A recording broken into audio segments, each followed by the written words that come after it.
Bienvenidas y bienvenidos a quienes nos ven y nos escuchan en esta edición del podcast Hablemos de Envejecimiento, del Instituto Estatal de las Personas Adultas Mayores.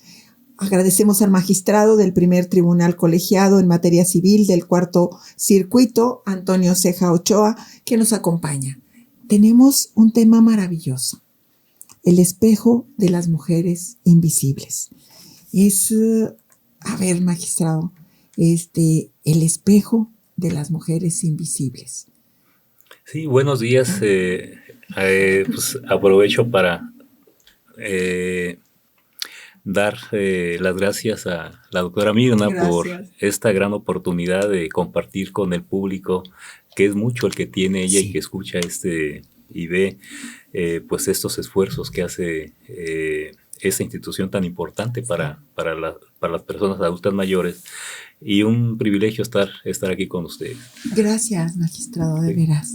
Hablar de el espejo de las mujeres invisibles surge como una inquietud. En alguna ocasión me invitan a dar una conferencia sobre el empoderamiento de las mujeres en la ciudad de Pachuca, Hidalgo. La Asociación de Juezas Impartidoras de Justicia a nivel nacional. Y en ese sentido me pedían que hablara del empoderamiento de las mujeres.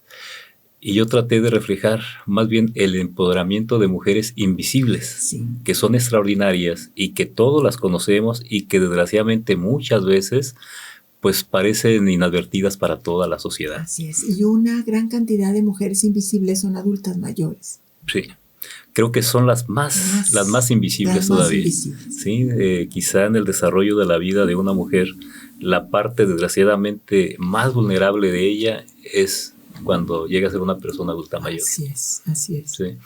Y en ese sentido, pues este relato que les voy a compartir, pues surge de esa inquietud de hacer visible lo que aparentemente es invisible para la sociedad. ¿Sí? Y en ese sentido, pues trataremos de ubicar en este esquema, pues voy a platicar la historia de Martina. Martina. Sí, es la historia de Martina, que puede ser muchas mujeres. Muchas mujeres pueden verse reflejadas en esta historia de Martina.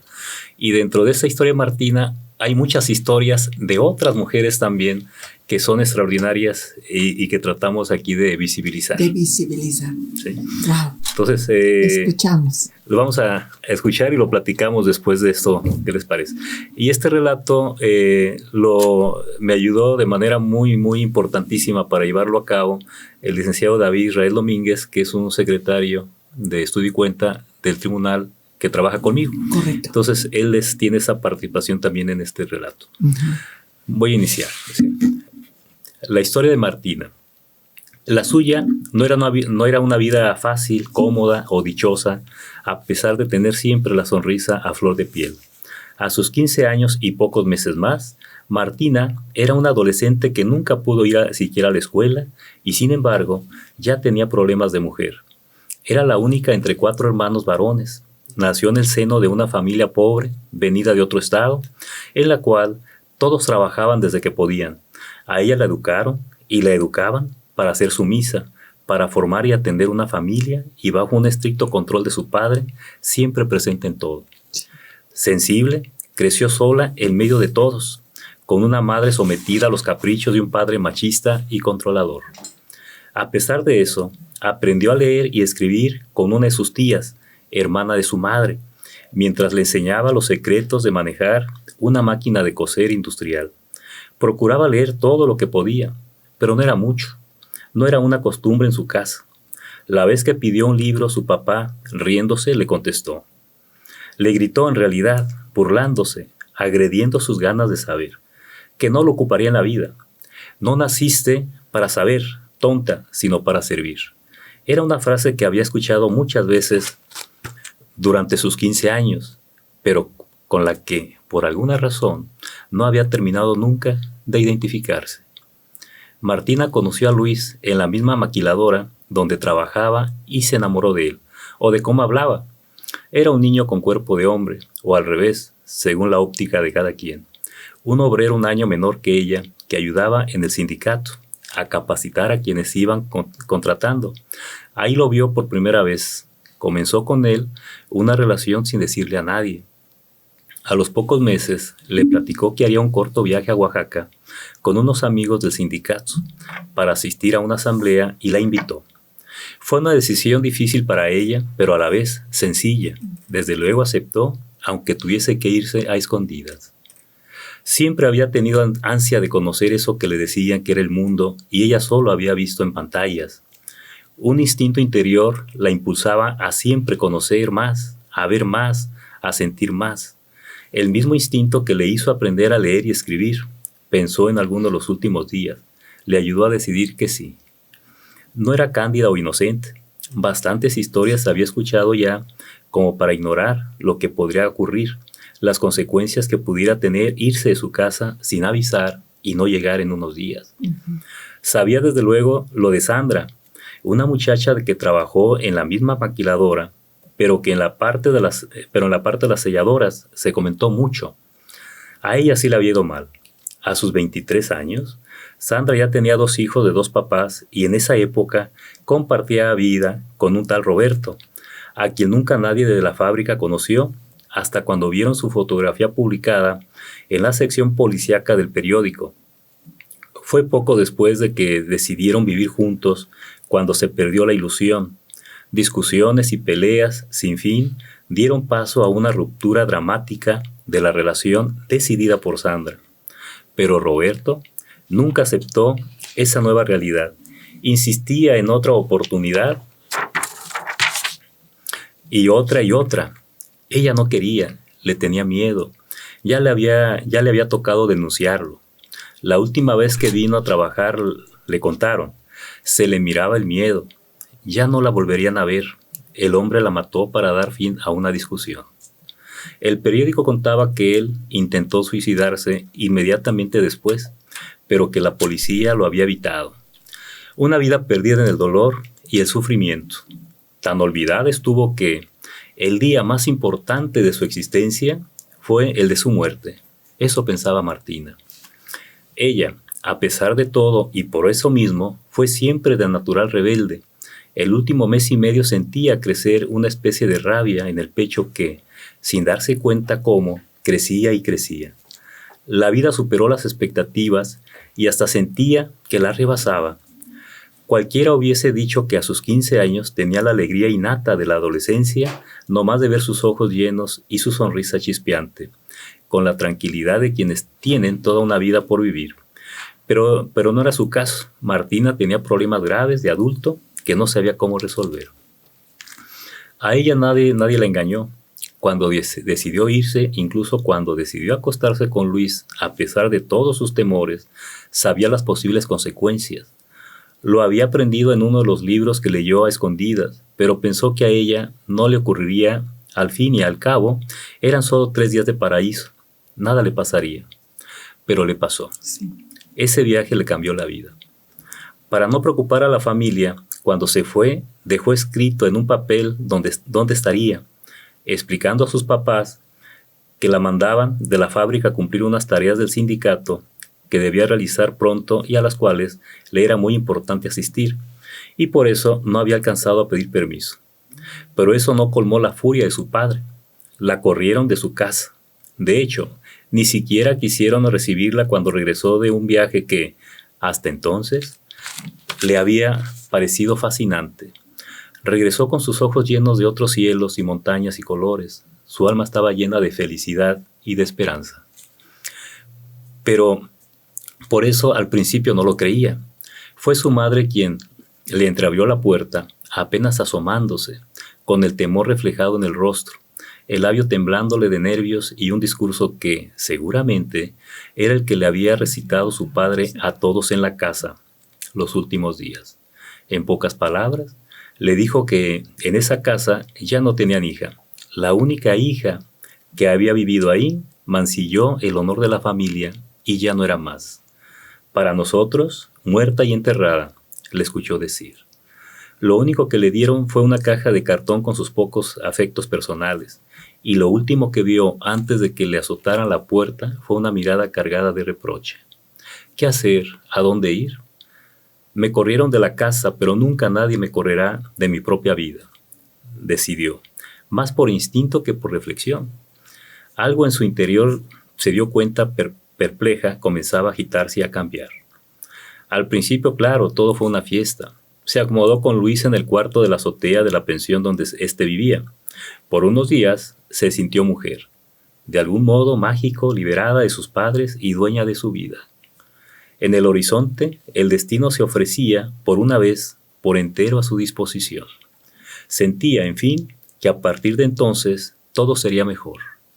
Pero a los 2 meses se dio cuenta de una manera impactante que a la vida no se le puede engañar o hacer trampa. El médico de la farmacia, un viejo calvo y lascivo a quien le temblaban las manos, le confirmó lo que ya sabía desde el primer instante. Estaba embarazada. Cuando se lo dijo a Luis, puso cara de ¿y qué vas a hacer? Como si la cosa no fuera con él, como si no le incumbiera. Martina no lo vio contento, ni la abrazó, ninguna manifestación de apoyo. Después, cuando retomaron el tema luego de trabajar, le pidió que abortara, que razonara y entendiera. Ninguno de los dos tenía edad ni modo para tener y sostener una criatura. Yo, le dijo secamente y sin atreverse a verla a la cara, ni siquiera sé si te quiero, menos voy a saber si quiero ser papá. Luego, la espantó con buenos argumentos. Aborta, no seas tonta, ya ningún hombre te querrá, ni podrás estudiar, ni tampoco tener un trabajo decente. Ella no se dejó y se propició una dura discusión que terminó en ultimátum, o el niño o yo. Ese era el dilema. Había conocido o le habían platicado de muchas historias parecidas en los descansos de la fábrica. Las mujeres de la fábrica contaban relatos crueles, de mujeres sometidas por sus maridos o por sus jefes, de heridas, castigos físicos y psicológicos, malos tratos de todo tipo, marcas, vejaciones, oía de robos, secuestros, asesinatos. Desde siempre supo que era muy difícil ser mujer en un mundo de hombres. Pero también conocía mujeres de otra clase, más fuertes que su propio destino. Como su tía Mercedes, una mujer ya madura que decidió separarse del padre de sus 4 hijos luego de una relación de 28 años. Un hombre a quien la pobreza y la ignorancia habían hecho cruel. Era de esos que se burlaban constantemente, herían, lastimaban, hacían sentir menos, tanto así que durante muchos de esos 28 años ella creyó que merecía el maltrato, hasta que, con ayuda de sus hijos, tuvo las fuerzas necesarias para separarse. O como Beatriz, la hija del viejo Alfonso, una analfabeta que, a pesar de sus necesidades siempre muchas y de las necesidades de un marido siempre ausente, se propuso que sus hijos estudiaran y vendiendo comida fuera de su casa, logró que casi todos tuvieran una profesión y con ello una vida diferente a la suya. También a Sara, que un buen día decidió que ningún hombre la golpearía más, fuera su padre o su esposo o quien fuera, o a Lorena, que no solo dijo que no a los acosos de su jefe, sino que lo denunció. Aunque no le hagan nada, decía, es por dignidad. O a Mariela, la que ya no pudo soportar los maltratos de su padre, se salió de su casa y ahora es dueña de una tienda. Muchos ejemplos de mujeres asumiendo decisiones valientes a pesar de los riesgos. Ninguna de ellas era famosa, ni ocupaba algún cargo importante en el gobierno o en las empresas. Tampoco salía en las noticias. Eran de esas mujeres a quien nadie ve, como si fueran invisibles, como si su dolor o sus circunstancias fueran solo para ellas. Sin embargo, desde su propia personalidad, cada una demostró tener una fuerza de voluntad y una constancia superiores a su destino. Por eso pudieron cambiarlo, cabildaba Martina. Mujeres así se necesitan siempre y en todos lados. Recordó que un día, en una de las sesiones de capacitación del sindicato, alguien habló algo sobre la igualdad de las mujeres, un concepto que se le quedó en la mente, empoderamiento. Había escuchado esa palabra. Ella no entendía nada de conceptos o teorías, pero ahora, en la encrucijada de su vida, lo sabía con mucha claridad. Tener poder no era solo la fortuna o la responsabilidad de tener un cargo o dinero. Eso era más bien una circunstancia. El verdadero poder, intuyó, debe ser más bien algo interior, común a todas las mujeres, incluso aquellas a quien nadie ve o educó. Un poder a hacer algo distinto con la vida.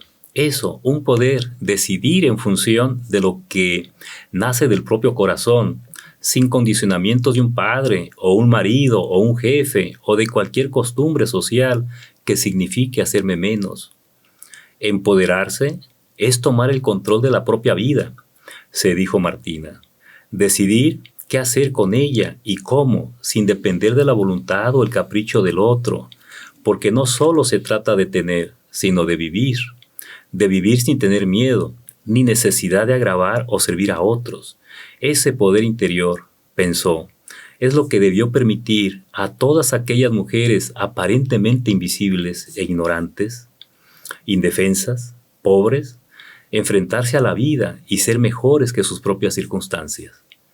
Gracias a ese poder, deben las mujeres estar en aptitud de vivir una vida más plena, más feliz, sin los condicionamientos de una visión machista que las excluya u ofenda. Eso es una gran mujer, pensó. No solo ni necesariamente quien tiene un cargo o un gran sueldo, sino más bien quien tiene el control de sí misma y es capaz de tomar las decisiones que corresponden con su plan de vida, sin atender a cuestiones ajenas a su propia necesidad de ser persona única, irrepetible y con derecho a realizarse de acuerdo con su voluntad. Ser aquello para lo cual nació, ya fuera madre o trabajadora o religiosa o incluso entregada a servir y hacer mejor la vida de su familia, pero por voluntad, no por imposición o sometimiento a un hombre cualquiera que éste fuera. Decidir sin tener miedo y sin la obligación de dar algo a cambio, algo como la sumisión o el cuerpo o la dignidad. De hecho, tener información para conocer y controlar los miedos, los propios y los transmitidos por otros, de superarlos, de aprender, de sentir que la vida es algo más que servir a otro.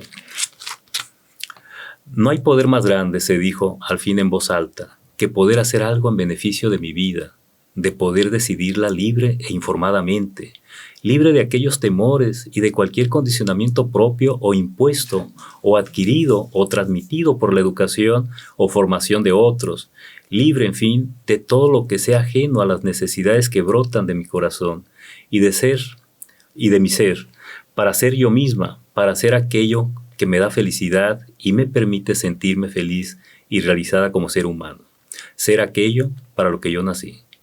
Con esos pensamientos se durmió Martina. La mañana siguiente despertó muy temprano. Recorrió sonriendo los casi 900 metros que separaban la pensión del pozo de donde debía sacar agua. Lo mío, en realidad, no es tan complicado, se dijo, con la sonrisa llena y los ojos puestos en un horizonte que veía claro y brillante. Se dio cuenta que nunca hubo un dilema. Lo supo desde el primer instante que confirmó estar embarazada. Tendría su criatura a pesar de todo y de todos. Con mucha voluntad y ayuda de Dios y un poco de suerte, algún día podría decir que fue lo mejor que me pudo haber ocurrido en la vida. Wow. Maravillosa historia de Martina, pero también de Sandra, de Mercedes, de Beatriz, de Sara, de Lorena, de Mariela. Sí, así es. Así es.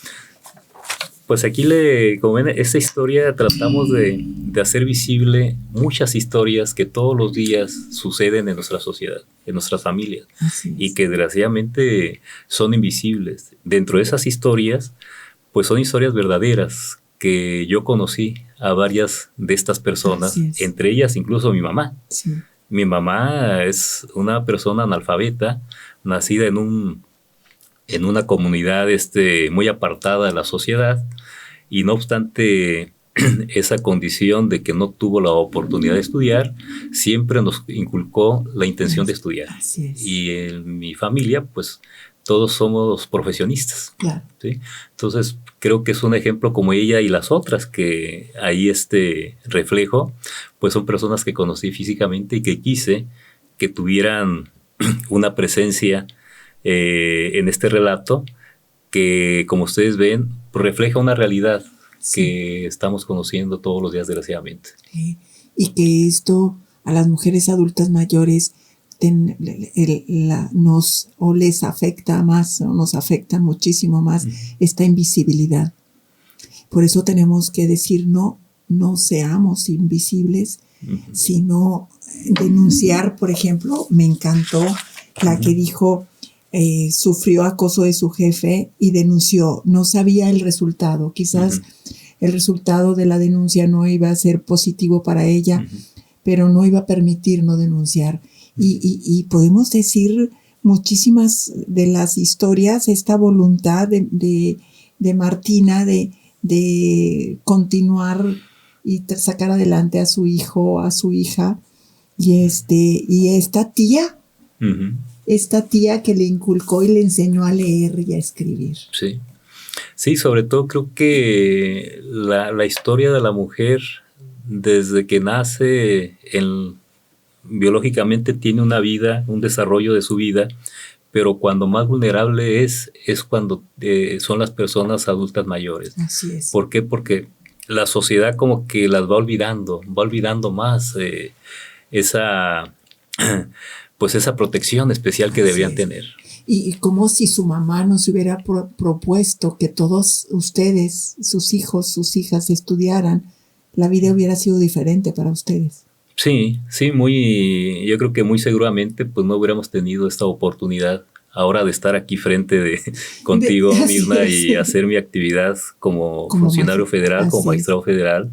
Pues creo que mucho de ello fue gracias a esa visión de mi mamá. A esa visión. Igual también mi mamá, si no me hubiera permitido y le dijo a mi papá que yo estaba para poder estudiar, y entonces sí que me viniera aquí a Monterrey a poder seguir estudiando. Como esas historias de las mujeres invisibles que en este podcast estamos reconociendo.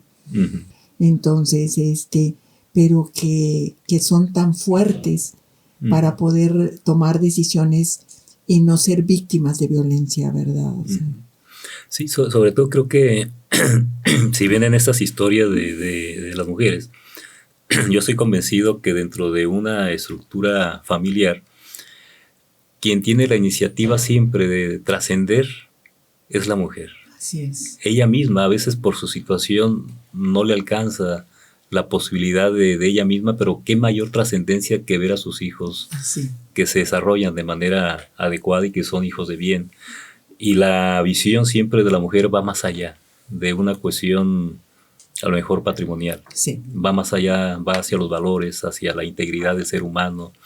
Y estos valores influyen mucho, aún en las condiciones tan limitadas que a veces se desarrollan por los estereotipos de género, por tantas cuestiones tan limitadas que han tenido a lo largo de su vida. No obstante ello, son luchadoras con su propia situación, y gracias a ello perfilan a su familia para que estén en condiciones de una vida más digna, mucho mejor de la que ellos vivieron. Y también aquellas mujeres que por razones de decisión o por razones de impedimento no son madres, que también tienen mucho que contribuir. Sí. ¿Verdad? En todo esto y en la erradicación de los estereotipos de género que vulneran, que favorecen estas asimetrías de poder. Entonces, y estas diferencias que todo lo que hemos estudiado de perspectiva de género nos ayudan a poder entenderlo. Esta historia surge para esa invitación, pero también a raíz, además de su vida, de los casos que ha visto, magistrado. Entonces, a ver si lo vamos a volver a invitar porque tiene mucho que compartirnos. ¿Cómo entiende desde el juzgar con perspectiva de género? Pues yo creo que juzgar con perspectiva de género, primero pues es una obligación que tenemos los jueces, que tenemos que hacerlo de esta manera, visibilizar las asimetrías de poder que tienen las personas cuando van a litigar un asunto. Entonces, juzgar con perspectiva de género es que el juzgador debe estar consciente y muy sensible de las partes que están involucradas en el litigio que se está llevando a cabo, sea familiar, sea mercantil, civil, administrativo. Y dentro de ello, identificar si con motivo de la situación específica en la que se encuentran los que están litigando, si hay una mujer en el litigio, pues debe poner atención de cómo está litigando esta mujer, si tiene las condiciones de una adecuada defensa, si no tiene esa simetría de poder, que en el litigio se vea una desventaja sustancial en cuanto a que no tiene abogado para que la defienda, en cuanto a las pruebas que pueda aportar, si son idóneas o no para los fines que se están queriendo llegar, de determinar también si las normas, las leyes que se están aplicando no tienen un contenido de estereotipo de género también, porque en las leyes también, desgraciadamente... son patriarcales, como decimos. Sí, entonces todo eso lo tiene que analizar el juez al momento de ver un caso, y analizarlo bajo esta óptica representa un reto muy importante para el juzgador, porque podrá tener sentencias más justas, donde se haga realidad estos principios fundamentales de igualdad sustantiva que debe haber entre hombres y mujeres. Pero por eso entonces empezar con este relato que nos ayuda a poder entender la realidad, porque no la vemos, magistrado. Entonces no vemos en qué condiciones están las personas que nos rodean.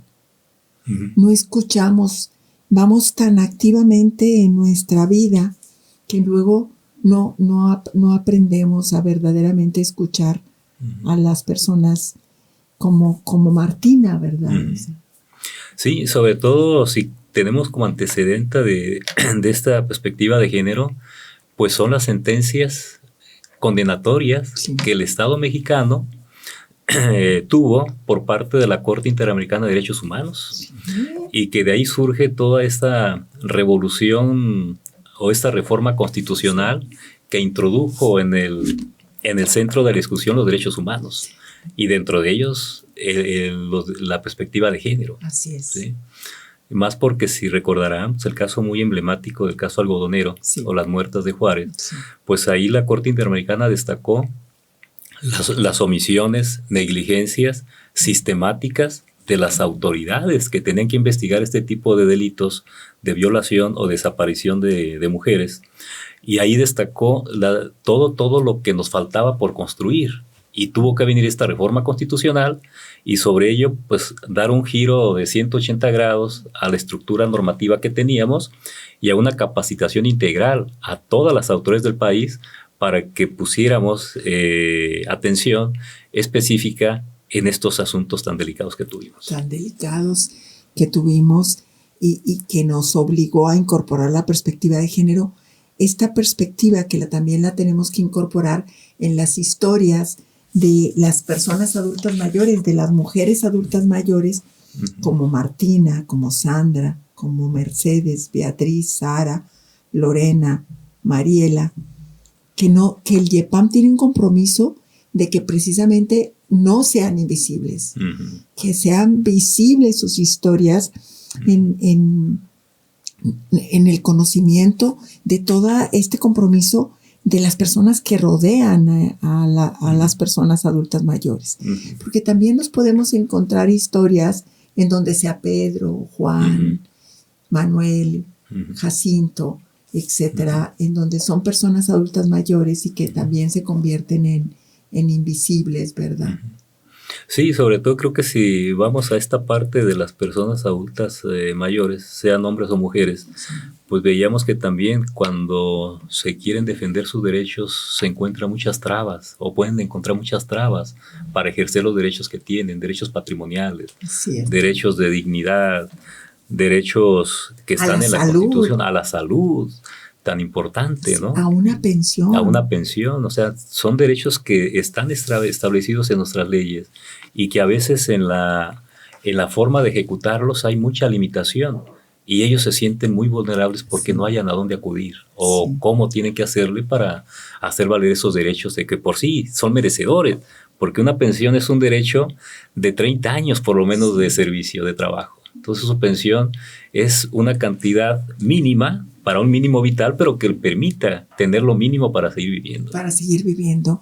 Desde su función como magistrado, ¿qué compromiso tiene la judicatura, verdad? O sea, con respecto de hablemos de envejecimiento, porque, por ejemplo, yo admiro de la Casa de la Cultura Jurídica la atención que le da a los jubilados y a las jubiladas del Poder Judicial Federal y que debemos de que ser ejemplo, porque hay una serie de actividades que las Casas de la Cultura Jurídica de la Suprema Corte de Justicia de la Nación hacen, no nada más para la comunidad jurídica, sino para las y los jubilados del Poder Judicial Federal. Ese sería, por ejemplo, algo que deberíamos de tomarlo. Entonces, y de palomearlo primero, de reconocerlo, además de toda la capacitación que ofrece el Poder Judicial Federal. ¿Cuánto tiempo tiene de formar parte del Poder Judicial Federal? Si nos puede platicar. Pues yo soy del Poder Judicial, tengo 34 años. 34 años. Dentro del Poder Judicial de la Federación. Y como magistrado tengo 22 años. Pues fue juez muy joven. Sí, tuve la fortuna de ser juez a los 31 años. 31 años. ¿En qué lugar primero? En Sinaloa, en Los Mochis, Sinaloa. Después en Uruapan, Michoacán, estuve de juez como 3 años, 8 meses. De ahí concursé otra vez para magistrado y salí vencedor y me mandaron a Ciudad Victoria, Tamaulipas. Sí.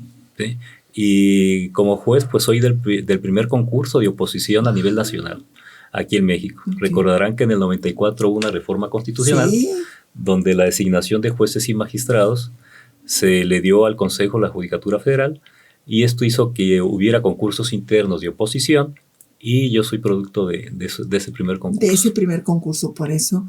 Y con una actividad de ahorita más de 30 años más.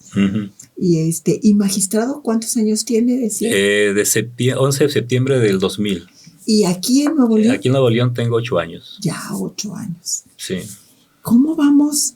Vamos a tener que dar por concluida esta charla, pero esto no significa que no lo vamos a invitar nuevamente porque tenemos mucho que platicar sobre estas sentencias que la Corte Interamericana dictó en contra de México y que son emblemáticas y que hacen realidad el derecho a la igualdad.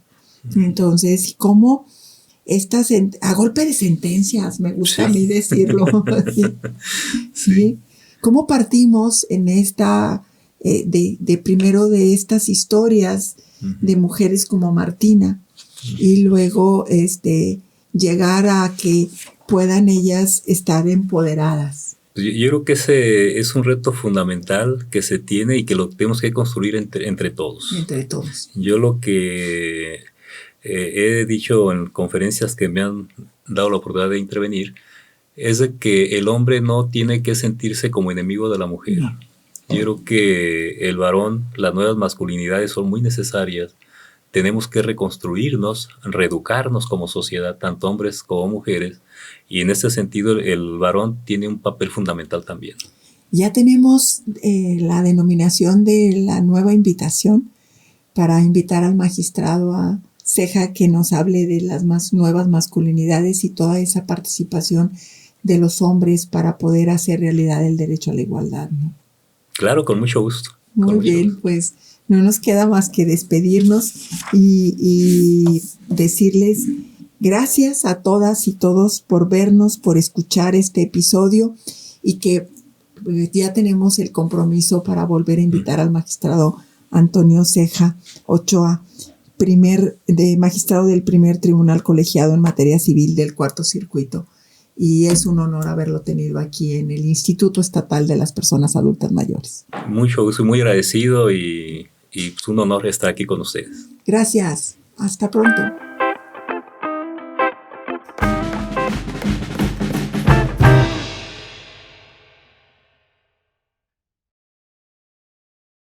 El gobierno del Nuevo Nuevo León.